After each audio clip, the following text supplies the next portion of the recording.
Chief Hulk rolls a cigarette with one hand, captures the moon in a playa of rain with the other, and blows smoke to the four directions. Peyote courses through the warm springs of his blood, and he tires of these sorties endless into outlaw land.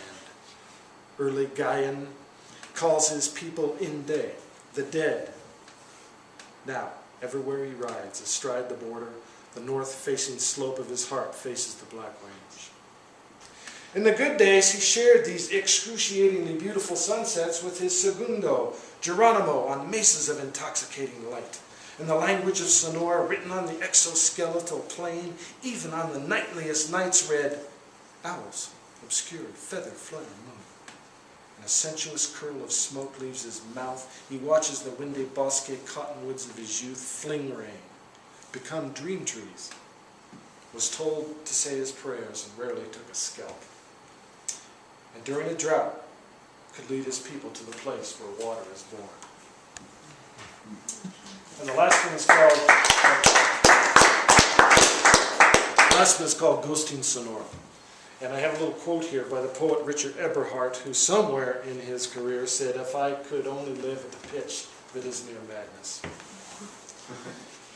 I mean, these guys, these chiefs, man, that's all they did was move. They just traveled constantly, especially in the last 10 years of their lives.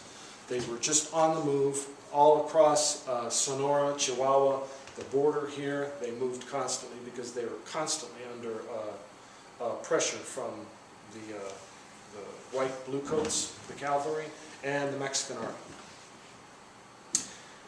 And so I tried to place these poems right in the middle of some action, rather than just say, oh, this guy was born, died, and was buried. But just right in the middle of their lives, just with my imagination, try to imagine what this could have been like.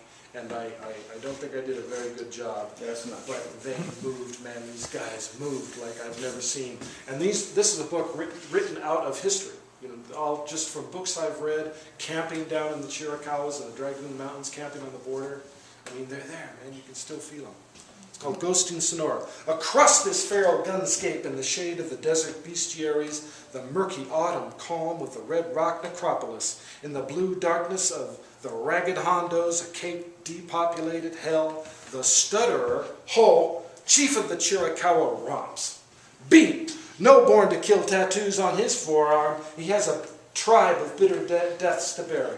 Sires, 3 boy warriors, 120 years later, Guantanamo Bay is run by the same scalp hunters now, pursuing him across the grim outback. He never had to pray to Priapus for the endurance to defend his people or confront this American war with more war. Cohort of Mangus, of Fire Lord Cochise, he lost the Mexican army in the fog. And as open a prayer as pure space was, there was still room for extinction. And the more he lost, the more he took it underground. He didn't have the mojo for lasting opposition to Yankee ordnance, but he covered the desert like hoarfrost.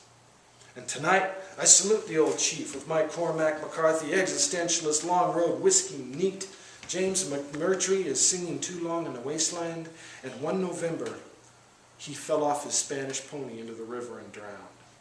And with his last breath, moonrise is provoked over a red Mexican dusk, and its taut shadow burns the bloody myth of itself onto the cold earth.